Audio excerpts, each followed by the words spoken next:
Hello, MGB here, and today I'm going to do a hopefully brief tutorial on how to use the Diagonal Bridge Enabler. This is an optional add-on for the Network add-on mod. It needs to be downloaded and separately from the main installer. I'll leave a link to that in the description. For the moment though, I just very briefly just wanted to show you how the city looks that we're going to be working on today, and I've basically just made a simple sort of diagonal river cutting through a large city tile. Notice there's no development because I just want to concentrate on how to actually put the bridges in. Development will just get in the way. Anyway, in order for this to work, we have to install the Diagonal Bridge Enabler files, and that requires exiting the city. So we shall get on with that now. So here we are back in Windows. I've opened my plugins folder. So I just have the network add-on mod installed right now. And here's the Diagonal Bridge Enabler as extracted from the download. Then move that folder into my plugins folder. And you should only keep this folder temporarily in plugins while you're intending to build diagonal bridges. Everything else you need for once those are in place to make them work is all within the main NAM mod itself, so the NAM is a dependency for this. It won't work standalone. If I open this, we just have the two core files, and I've also got it's also an additional download patch to use it with the real railway. This is necessary because the original rail IDs are completely different from real railway, and at present this file is not part of the main download itself for the DBE, but again I will leave a link so that you can download that in the description of this video. So now we've got that in place, I'm just going to reload SimCity 4 and I'll be back with you shortly. So here we are back in the original city, and the most obvious thing that you should notice is that all the water has been drained and the land has changed colour somewhat. This is a sign that it's basically loaded correctly. And there are two things that the DBE, the plugin that we installed temporarily, handles. The first one is to drain all the water so you can see what you're doing, so you can actually work over the waterways. But the second thing it does is to completely change the way that what we would call a slope mod behaves. That's the restrictions on where and how you can drag networks that relate to how much of an incline they can take, how steep it can be in relation to the piece before it. I won't get into that too much, but one of the things you do need to know is it is very restrictive. See here, if I just try straight away to draw using the road tool, a diagonal crossing across here, it's telling me that it's failing to smooth the terrain. And the reason it's doing that is because there's this tiny little bump here, and the Diagonal Bridge Enabler works much better when there's a more sheer cliff between the edge and the side, and it also requires flat land on either side where the embankments are in order to work properly. Now, what you would be better off doing, and I'll show you an example of this later, is to do any terraforming like this in advance. I'm literally very deliberately showing it the wrong way round here because I think this will help some people understand why they're having problems making this work. It just requires a very specific setup. So let's just crack on with an actual example so you can see how this works in practice. Let's first find a nice place where I can actually drag a diagonal road. And then actually here I can come off the cliff quite easily. Will I be able to do that on the other side? Well, it appears I can. Haha, that's rather stumped me because I didn't want that to happen. I didn't want it to work. Let's try here instead. That will give me a chance to show what I'm trying to show here. So we're already at this point no longer able to handle, as you can see, perhaps it's a bit difficult. What is a very, very small difference in terms of the slope here, or the height between pieces, and that's very much part of what the DBE files have changed. We can get round that. I'm switching here to the street tool, and I'm just going to plop a couple of stubs following this diagonal pattern, 2, 2, 2, just until I get right to the edge here and get a more sheer edge. And by using street, I can then just literally drag straight over it with the road. And this is how the DBE works. We just literally drag over diagonally using the correct tool as if it was just a normal place where we could draw roads without problems. And you see when we come to the other side, we've got a similar problem. We can't quite finish it off here because there's a difference in the height between the bridge and the train. Again, we're going to use the same trick as before. We're going to put one of these down, a street stub. And then just go a few tiles back from that. That will be necessary, as you'll see in a minute. What's happened here, you may have noticed, is that some auto terraforming has occurred. Now this is going to make your bridge probably look quite ugly, so we have to deal with it now before we go any further. And to do so, we're going to need to make sure that we delete the bridge so that nowhere where we're working is remotely close to where we're terraforming, especially in relation to the bridge from the diagonal bridge enabler files, because that will just repeat itself with these small auto terraforming events until you find yourself basically having to exit the city and start over. But by just doing a bit of manual terraforming here, and then we'll put our stubs back to make sure they haven't been affected, and the height remains as it was before. And now when we drag over, we should have no problems finishing off the bridge. And it's important to denote the parts that are actually the bridge itself. That's the bits where it's sort of floating using either these pylons or these retaining walls. And if you see here where those edge pieces on those last two tiles here, but not on these, so that's the first tile off from the bridge. On this side, it would be this one. Now, having got that into place, we now need to use the special tool in the road menu. There's a new item that doesn't appear unless you've got the DBE installed. We click on that, and in here are a bunch of starter pieces, which we plop over the existing network. And what we want to do is get the arrows pointing towards the bridge. That's very important. And we're also trying to make sure that that piece with the arrows on it is on the very last tile on the bridge, the one that's right next to the embankment. So you see here, this is the last tile of what will be bridge, and everything from here will just be normal road. So if I go back, select that tool again, and this time we'll plop it down into place. And as you can see, what's happened here is that's put an override that changes the models, so we get something that looks a lot more bridge-like. But that override has also come onto what should be the normal road structure. Now, if I click here, we can destabilize the RUL code. That puts it back to normal road.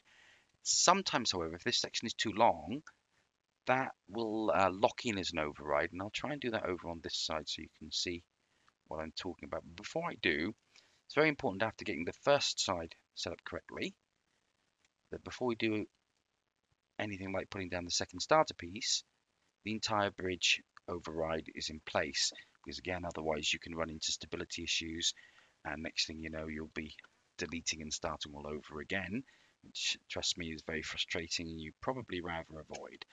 So this time, if I drag this all the way to here, and I think now, oh, hold on a sec, sorry. When I put the start piece in, and for this side, the last tile is going to be here. I'm not sure if this is going to clear or not. It does when I do that.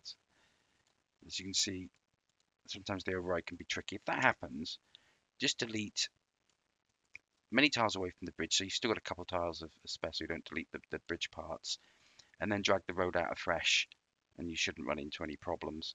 It doesn't seem to have caused me any hassle here today, which is a bit embarrassing because usually I find those things do cause me problems, so that's why I thought it worth mentioning. So very quickly, we'll just move on from there to the rail bridge, which is very much the same principle. Again, we've been lucky here. This terrain just allows me to drag straight across, so it's happy with the terrain differences. And once more, if you look actually as we go into this menu, there are 3 different overrides for the road network. The equivalent 3, and that's basically different styles of bridges for the one-way road network, made exactly the same way, only using the one-way road tool instead of road. And then we have a couple for the avenue network, the rail one, which we're going to use in a moment, and one for the ground highway. I'll get into the ground highway and avenue later because they're slightly different and possibly a bit more tricky, so it's best to get the basics down first. So once more, I'm just going to plop our first starter piece into place. As you can see, the railway bridge starts to come. We click here to revert a bit beyond the bridge back to normal rail, and then we click here to make sure the entire bridge has come across with the override.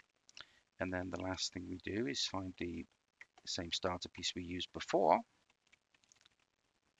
and I would say that's where we want it to be on that tile. And you can see here there's like a darkness on the textures when it gets to the embankment side of the bridge.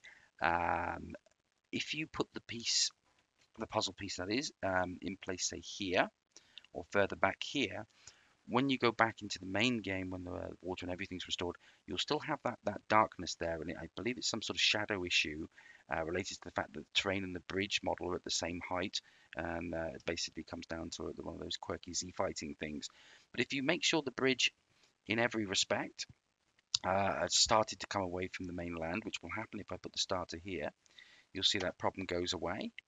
And once more, we have another very, very simple diagonal bridge.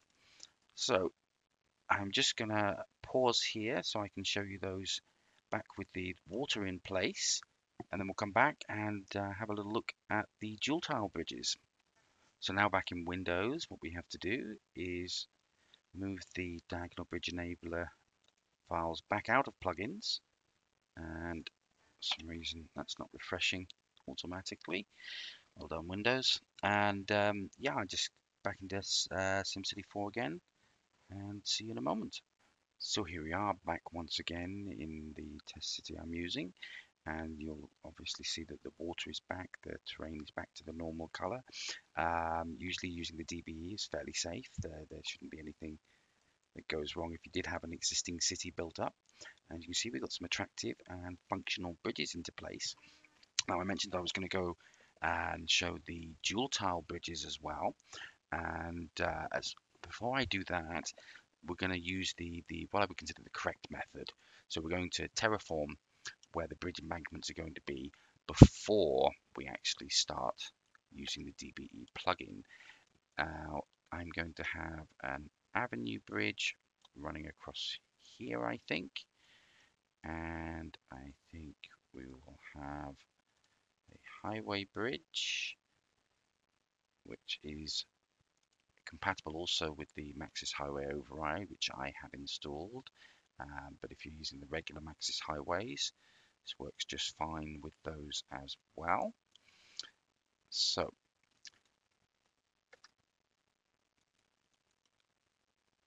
we'll be coming up on a 3-tile basis here. Get my bearings. And I'm just going to put stubs, and this time I'm using rail.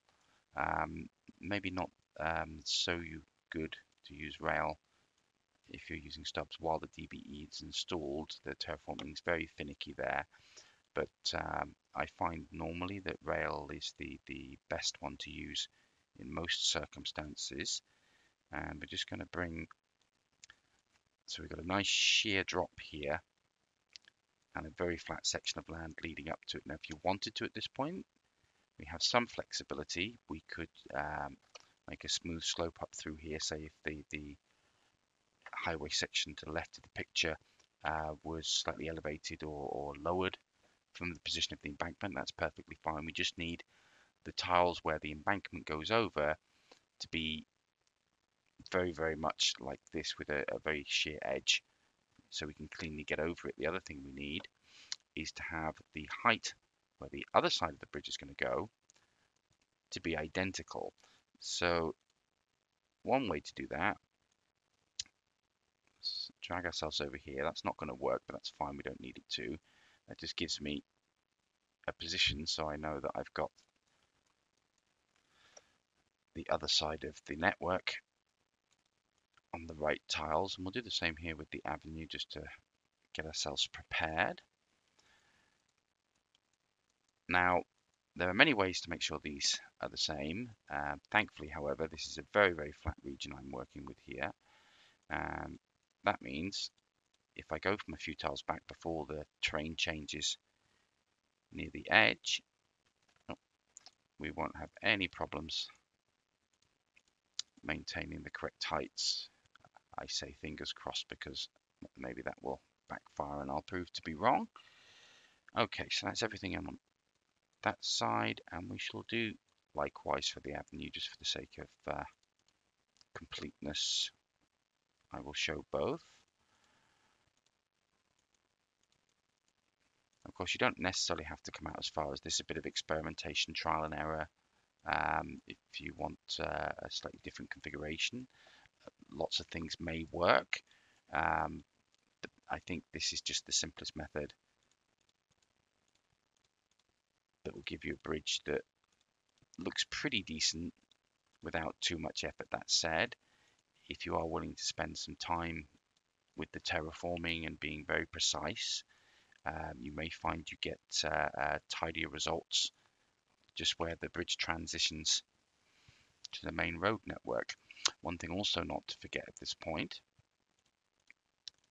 it's best that we actually remove these stubs now, so we have much less a chance of doing anything wrong while the DBE is installed, which may actually make our lives more difficult. So again, just going to save and come back to you once the DBE is running in this city again. So here we are back in the city with the DBE active. We'll start, let's start with the highway bridge since it's down the bottom. And in order to make the two tile bridges, we have to drag them out using the real highway network as opposed to the standard roads or using the actual highway or avenue in this case. So we need to get on the same line, same path as the middle tile here, and we're going to do something called a shared tile setup. So if you see each of these middle tiles, and the same is true of the avenue, both lanes of the highway are on the same tile.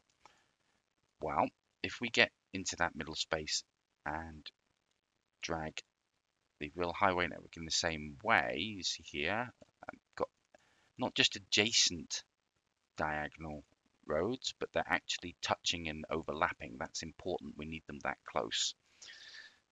So we'll start by dragging the left side, and thankfully my terraforming work has held up. In fact, it's even working for the second side of that as well too, which is great because, as I said, these can be a lot more finicky than the single tile ones to set up. And just by doing that little bit of terraform beforehand, we've made our lives all that much easier, and hopefully we'll even get better results as well. So now we need to come back and remove some tiles to get us close to the bridge, and this is just because I'm trying to get sort of an improved visual transition here for the bridge. So the tighter you can get this without that little notch piece on the end, so it should be just these two half pieces on the end of either side of the bridge, and if you see, those are the only ones that aren't actually part of the bridge itself. So that for me is what I would consider the optimized setup in this situation. Let's get ourselves one of those avenue starter pieces, and like before, we need to have that so the arrows are pointing towards the bridge. You place the starter piece down, go back to the real highway tool, and from this middle piece, it's a bit tricky sometimes, but you can connect both sides. And then using the regular avenue tool, it's actually this starter piece that transitions them. You can connect up there. Don't forget, when you're clicking to override the bridge pieces, even though it's an avenue bridge, again, we have to use the real highway tool. Let's get the other starter on the other side. And I think actually, now I'm looking at it, there is going to be a dark segment here as well. And that may be that with the setup I've got in place, that can't be helped. And that is one of the problems with the double bridges, though I do think, if I remember correctly, I made one that looked very, very good, but it took me a lot of trial and error and a lot of time doing all the terraforming to basically remove this darkened spot. That may or may not bother you. I must admit, I am incredibly picky when it comes to such things. Let's see if we can improve upon that as we do the second, this time the highway bridge. And once more, just cutting it back until we've got the last piece of the bridges in place. And I think this time, maybe I'm going to come out a little bit as well. Not sure if this is going to work, so it's a bit of trial and error for me. It's been a long time since I've done this, so yeah, as far as I know, we can't connect in on this tile properly. That would go very wrong. Let's get the real highway tool again and hope I haven't screwed up what was once working. Might have to just delete that edge before I can drag these out again. Yeah, that looks to be the problem. And if I use the dezone tool, it's one of the things that's useful about this being real highway. Dezone tool is safe, won't lead to removing any other networks except for the real highway parts. So again, just get the highway bridge piece. There we go. So we're actually going to put it on the notch. Maybe that's the right way. I might have got it wrong with the last one. If we put it on that notch there, we're fine. But then this is model based, so we're not going to see the same effects. And the specific reason for that is because Max's highway doesn't actually sit at ground level. It's slightly off the ground, the road surface, so we don't end up with the same highway problems. What we have got though is that auto terraforming issue I mentioned before. I'm not going to fix that here, but this has probably happened because the gap here is very small, and so pieces have ended up in the wrong place, and that can cause this effect. So again, it's just to fix this. It's an issue of terraforming correctly under the bridge before you start. Now we've got the override across. So once more, let's see. Actually, I don't think it's worth. Just don't think it's worth trying to get that perfect. Let's just finish that one because we're not going to see the effects with the highway anyway. So we'll go back and we'll see if we can't fix up the avenue while we're here. So there's the highway bridge anyway. So let's come back over here, delete that section. Those are our dark bits that we don't want. So now we're right on the edge. And we get the avenue starter. That's a better placement, I think. Yeah, I think that's done the trick. Yeah, there's a little shadow issue. Some of that can't be avoided. You see, just by placing that a little bit further on, how much better it looks. And you really have to get this right before you remove the DBE plugin. So that, I think, is our optimum spot. So you see this notch piece is on the edge. Excuse me for getting that wrong earlier. So it has been a while, and I'm in the wrong menu now. See, all over the place. So as you start making mistakes. So that's the last starter in place. The override's already good. So we're pretty much done here. Just give you a final shot showing our final results in a moment. So just to end off very quickly, here we are back in the city, and now the DBE file's been removed, the water's back, and of course the previous two bridges as they were before. And you see there have been some terraforming events on the Avenue Bridge here as well. The best tip I can give to you, if that's something that bothers you, you just have to work very slowly. And if you ever see a piece of land suddenly jump up, you have to be quick to do something about it. And as I mentioned earlier in the video, make sure that when you're doing any of that, that there's no piece of the diagonal bridge anywhere near things you're terraforming, because the slightest bit of movement where there's a tile in place can cause the land to rise up and to the level of the bridge, and that's essentially what's happening. So sorry if there's been a few visual issues here, but hopefully the process is clear enough that you'll be able to get that done without any problems yourself. Anyway, thanks as always for watching, and I hope this tutorial has been useful. Goodbye.